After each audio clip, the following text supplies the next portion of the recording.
एक बार जोरदार नारा लगाएंगे, भारत माता की इंकलाब, आम आदमी पार्टी, अरविंद केजरीवाल। साथियों और दोस्तों, मंच पे बैठे हुए हमारे सभी सम्मानित नेतागण, नाम लूंगा तो बहुत वक्त जाएगा। एक ही बात कह सकता हूं, इस 13 दिन की यात्रा में आपके साथ एक भावनात्मक रिश्ता बना है जो जीवन भर कायम रहेगा, इस बात का यकीन दिलाना चाहता हूं। मैंने देखा 70 साल के बुजुर्ग हमारे साथ यात्रा में चल रहे थे। मैंने देखा हमारा एक साथी जिसके पैर में चप्पल नहीं थी, वो इस यात्रा में मेरे साथ चल रहा था। हमने देखा 13 दिन तक लोगों की दिन रात सेवा कर करके हमारे साथियों ने इस यात्रा को सफल बनाया। मैं सबका सर झुका के अभिनंदन करता हूं, आपका वंदन करता हूं। आपने संदेश दिया है उत्तर प्रदेश से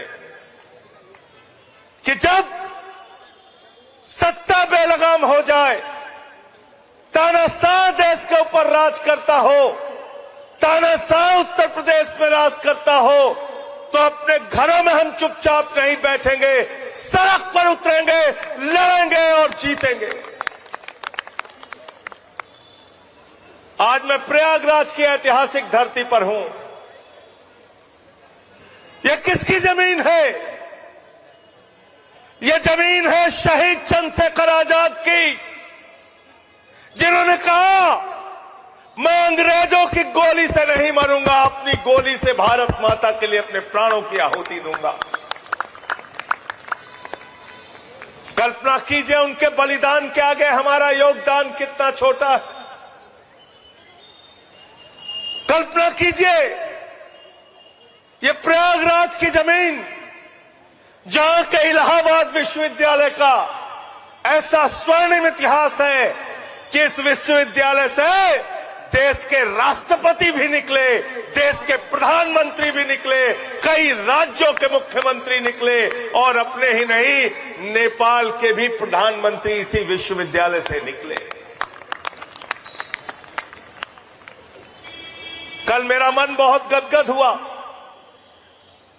जब छात्रों ने, नौजवानों ने घरों से निकलकर इस यात्रा का स्वागत किया, इस मुद्दे का समर्थन किया, क्योंकि मैंने पहला नारा दिया रोजगार दो, दूसरा नारा है सामाजिक न्याय दो। और जिस इलाहाबाद प्रयागराज की धरती पर मैं खड़ा हूं, उस इलाहाबाद विश्वविद्यालय का इतिहास यह है कि उस इलाहाबाद विश्वविद्यालय को पूरब का ऑक्सफोर्ड कहा गया। देश भर में आप किसी भी प्रांत में चले जाइए, इलाहाबाद विश्वविद्यालय के आपको आईएएस मिलेंगे, आपको आईपीएस मिलेंगे, आपको केंद्र सरकार में सेक्रेटरी मिलेंगे, बड़े बड़े पदों पे इस विश्वविद्यालय के लोग मिलेंगे। लेकिन अफसोस है कि आज उस इलाहाबाद विश्वविद्यालय के छात्र को चीफ डॉक्टर लाठियों से पीटने का काम करता है। शर्म आती है। इसके खिलाफ हम लोग लड़ाई लड़ने का काम करेंगे, ये यकीन दिलाना चाहता हूं नौजवानों। और अपने इतिहास को याद कर लेना। हम लोग तो नारा लगाते थे, जिस ओर जवानी चलती है उस ओर जमाना, जिस ओर जवानी चलती है उस ओर जमाना। और क्या हो रहा है यहां पे? विश्वविद्यालय में 400% फीस बढ़ा दी गई। 400%। जरा कल्पना कीजिए, 400% फीस, हर चीज की फीस बढ़ा दी गई। छात्र संघ की बात कीजिए, तो कहते हैं छात्र संघ बहाल करेंगे तो गुंडागर्दी बढ़ जाएगी, छात्र संघ बहाल करेंगे तो अराजकता फैल जाएगी। मैं इलाहाबाद विश्वविद्यालय के प्रशासन से कहना चाहता हूं, मैं केंद्र सरकार में मोदी जी से कहना चाहता हूं, शिक्षा मंत्री से कहना चाहता हूं, अरे इसी इलाहाबाद विश्वविद्यालय के छात्र संघ के अध्यक्ष मुख्यमंत्री बने, मंत्री बने, प्रधानमंत्री बने, छात्र नेता निकल के देश के बड़े बड़े पदों पर रहे, पता कर लेना, पता कर लेना। इसी इलाहाबाद विश्वविद्यालय में जब तक छात्र संघ था, इलाहाबाद विश्वविद्यालय की रैंकिंग 68 थी। आज मुझे पता चला कि 200 में भी इलाहाबाद का नाम नहीं है। 200 में भी, 200 विश्वविद्यालयों में भी इलाहाबाद विश्वविद्यालय का नाम नहीं है। आज नौजवानों को डराया जाता है, मुकदमा लिख देंगे, जेल में डाल देंगे, ये कर देंगे, वो कर देंगे, कैरियर बर्बाद हो जाएगा। मैं नौजवानों से अपील करता हूं, इनके मुकदमों और लाठियों से डरने की जरूरत नहीं है। मिलकर आपके साथ कंधे से कंधा मिला के लड़ाई लड़ने का काम करेंगे। एफआईआर लिखते हैं, एनएसए लगाते हैं, धाराएं लगाते हैं।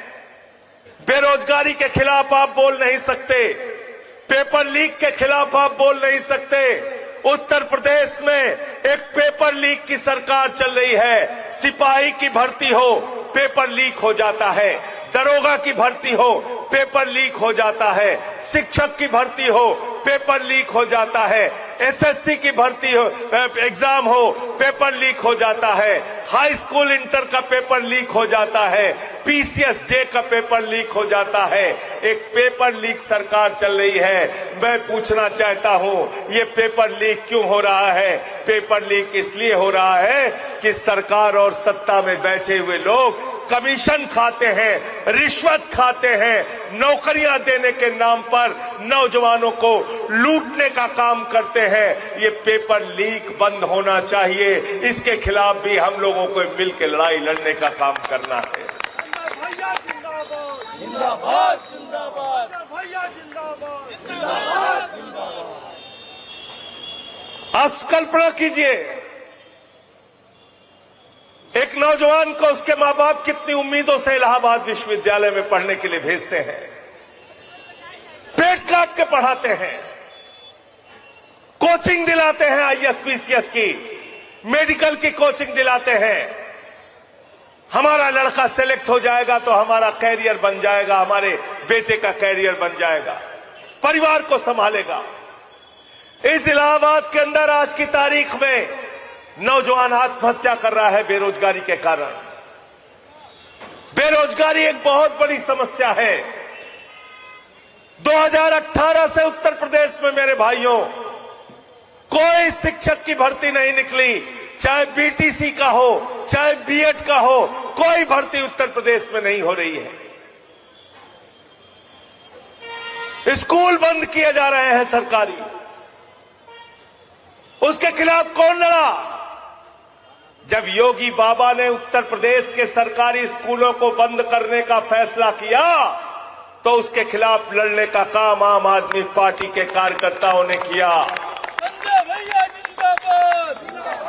और जो हजारों स्कूल बंद किए जा रहे थे, उन हजारों स्कूलों को बंद करने के खिलाफ हम लोगों ने जाके उसी प्राइमरी स्कूल पे धरना दिया जो स्कूल बंद किए जा रहे थे।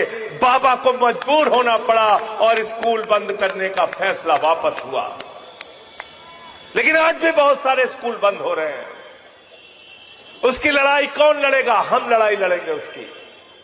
संजय भैया जिंदाबाद जिंदाबाद जिंदाबाद। हमको लड़ाई लड़नी होगी। और आज मैं इस प्रयागराज की धरती पे नौजवानों से कहना चाहता हूं, लड़ाई 2-4 दिन की मत बनाओ, लड़ाई लंबी बनाओ। अरे तुम्हारा तो इतिहास यह है कि 75 में जब आपातकाल लगा तो लोकनायक जयप्रकाश नारायण के नेतृत्व में तुमने देश की हुकूमत को उखाड़कर फेंक दिया। यह है नौजवानों का इतिहास। छात्र एकता जिंदाबाद, जिंदाबाद। तुम्हारा इतिहास यह है कि प्रफुल्ल कुमार महंतो 30 साल की उम्र में आसाम के मुख्यमंत्री बन गए। छात्रों की बदौलत वहां का आंदोलन खड़ा हुआ। तुम्हारा इतिहास यह है कि आजादी के आंदोलन के पन्नों को अगर पलटोगे तो शहीद चंद्रशेखर आजाद ने अपने प्राणों की आहुति इस देश के लिए दी। शहीद रोशन सिंह ने अपने प्राणों की आहुति दी। शहीद अशफाक उल्लाह ने अपने प्राणों की आहुति दी। शहीद राम प्रसाद बिस्मिल ने अपने प्राणों की आहुति दी। और 16 साल के खुदीराम बोस ने जब फांसी के फंदे को चूमा तब ये मुल्क आजाद हुआ है। नौजवानों की कुर्बानी की बदौलत ये मुल्क आजाद हुआ। शहीद आजम भगत सिंह की कुर्बानी की बदौलत ये मुल्क आजाद हुआ।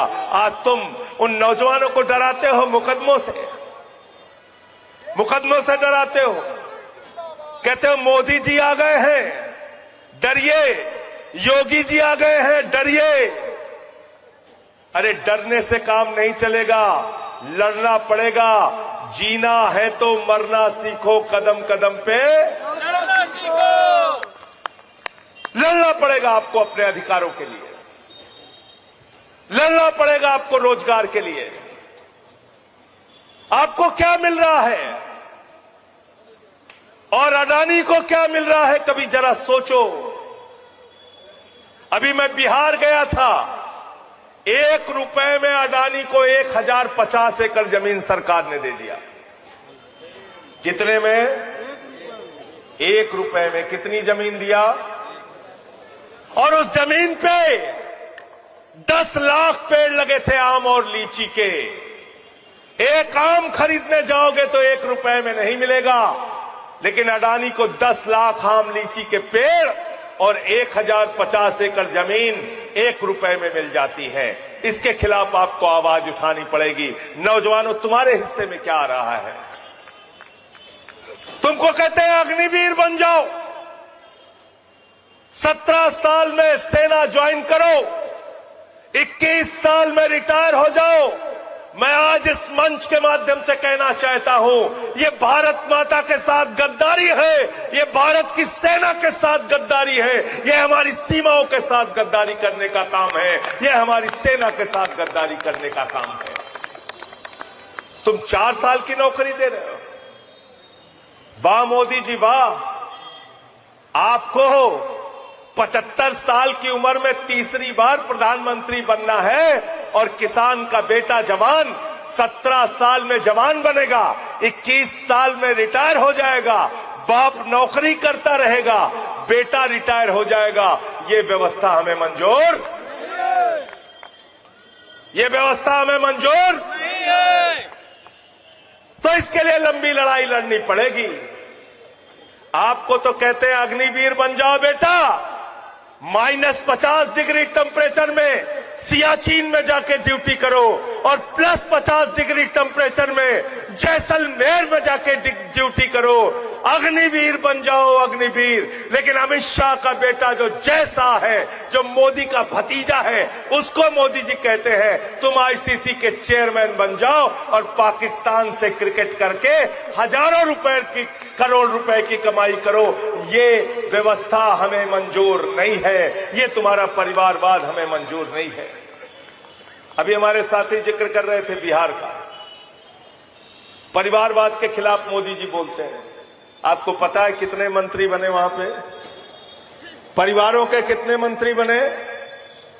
कितने मंत्री बने वहां पे? 10 मंत्री बने परिवारों के। कहां गए अनिल झा जी? 10 मंत्री बने परिवारों के।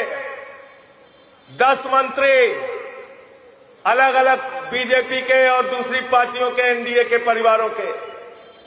तो सबसे बड़े परिवारवादी हैं। किसी को क्रिकेट बोर्ड में, किसी को कहीं डाल देते हैं।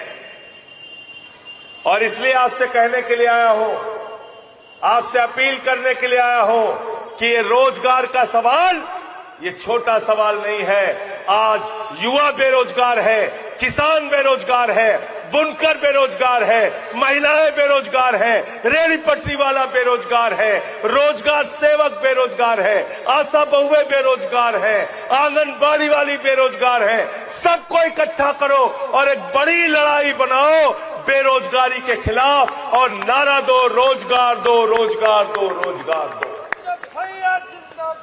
जिंदाबाद जिंदाबाद। और नकली नारों में मत फंसना, बहुत बर्बाद कर लिया आपको। कभी कहते हैं भारत माता की जय, उसके पीछे छिप जाओ। कभी कहते हैं वंदे मातरम के पीछे छिप जाओ। ये हम नहीं चलने देंगे।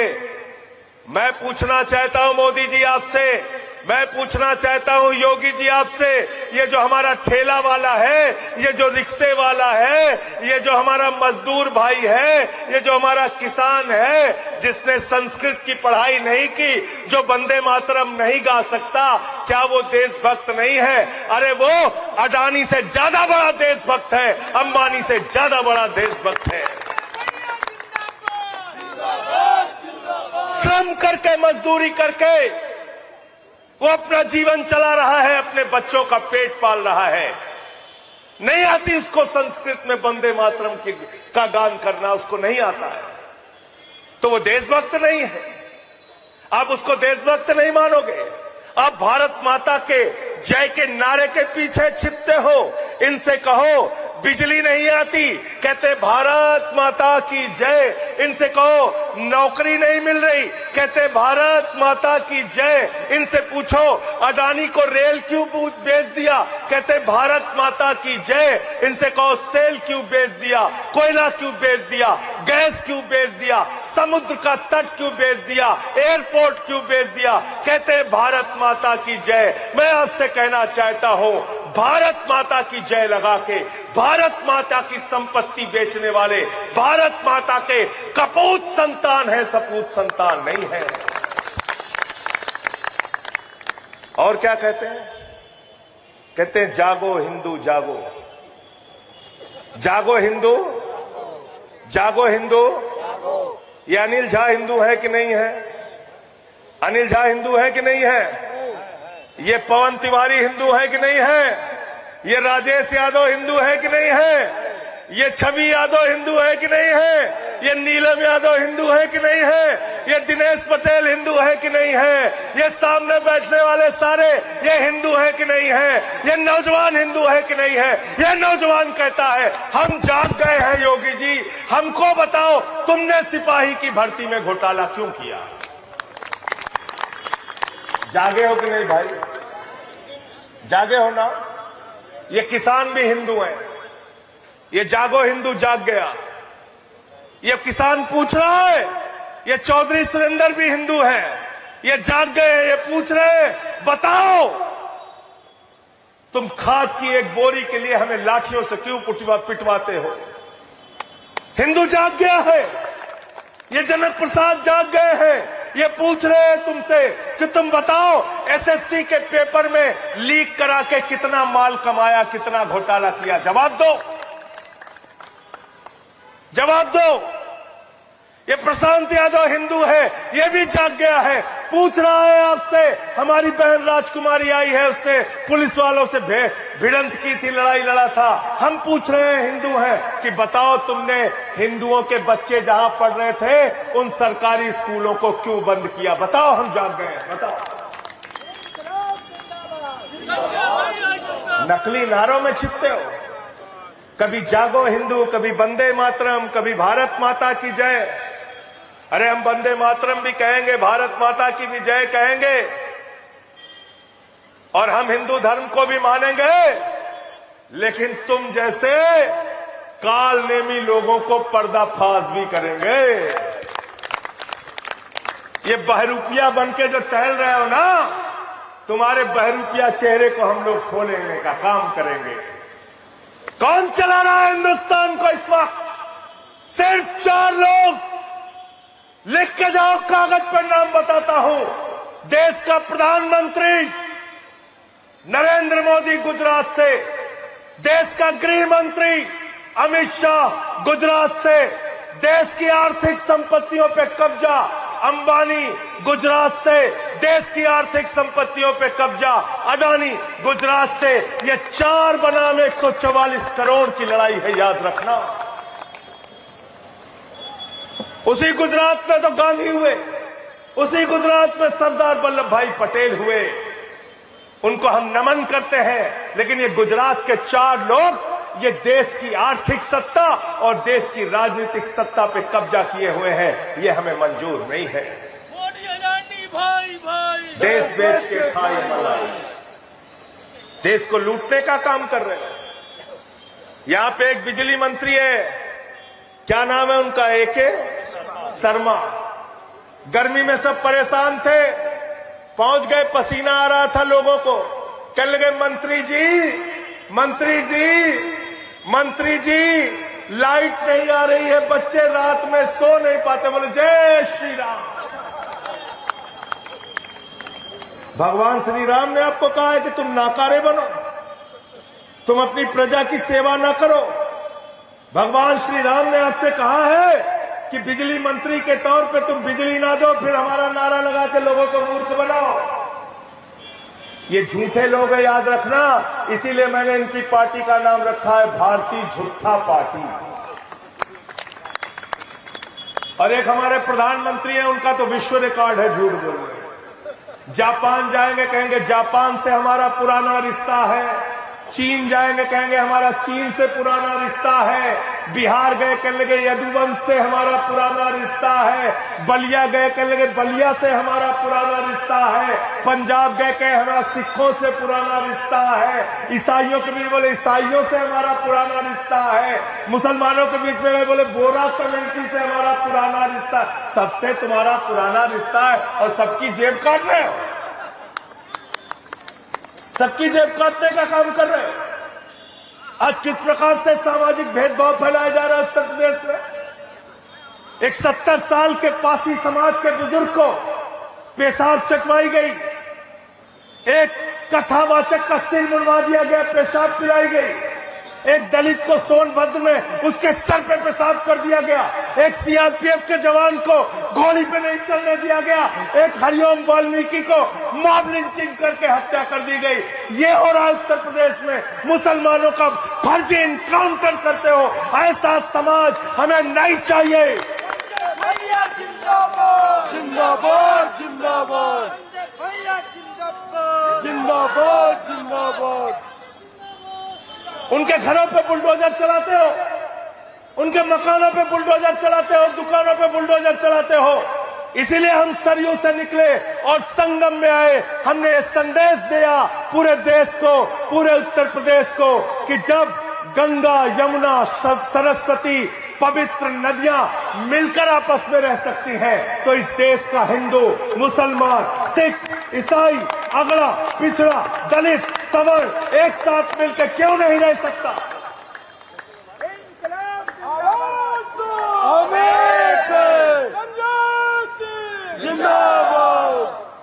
आरक्षण खा जा रहे, बांदा विश्वविद्यालय में आरक्षण खा लिया, लखीमपुर के कोऑपरेटिव बैंक की नौकरी में आरक्षण खा लिया।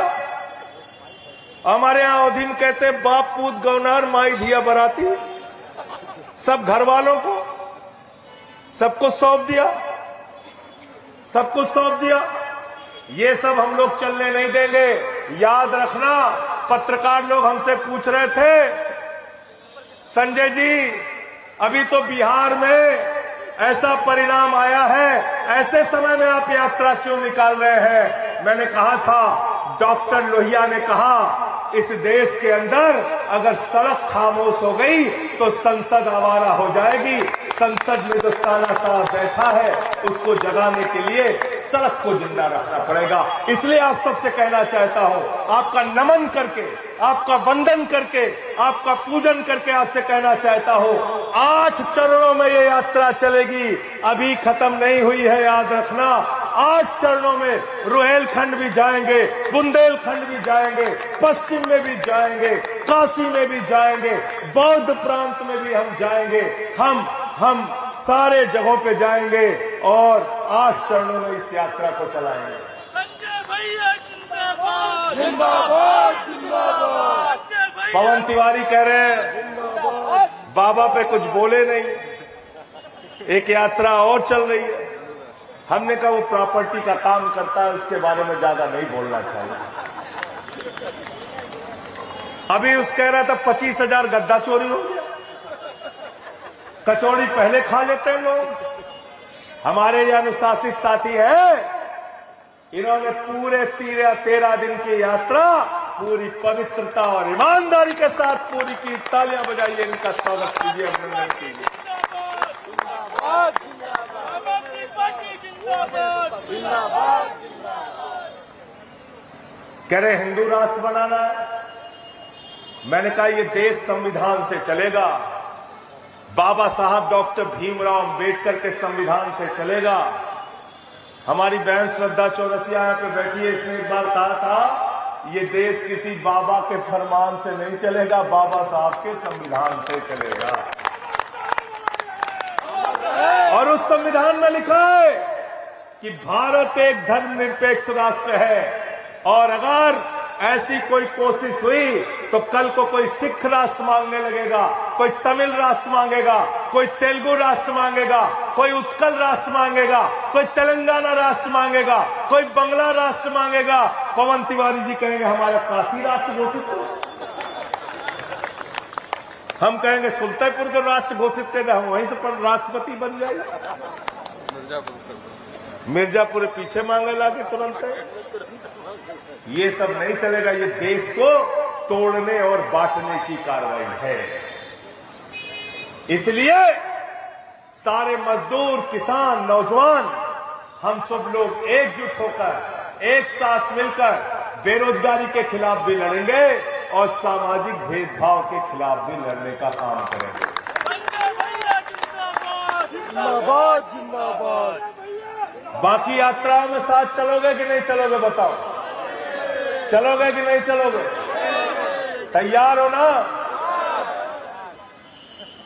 मैं अंत में इन्हीं लाइनों के साथ कि अमन बिक रहा है, चमन बिक रहा है, गरीबों के तन का कफन बिक रहा है, बाजारों में बहनों का तन बिक रहा है। यारो बुरा न मानो तो कह दूं, इन बेईमानों के हाथों वतन बिक रहा है, इन बेईमानों के हाथों वतन बिक रहा है।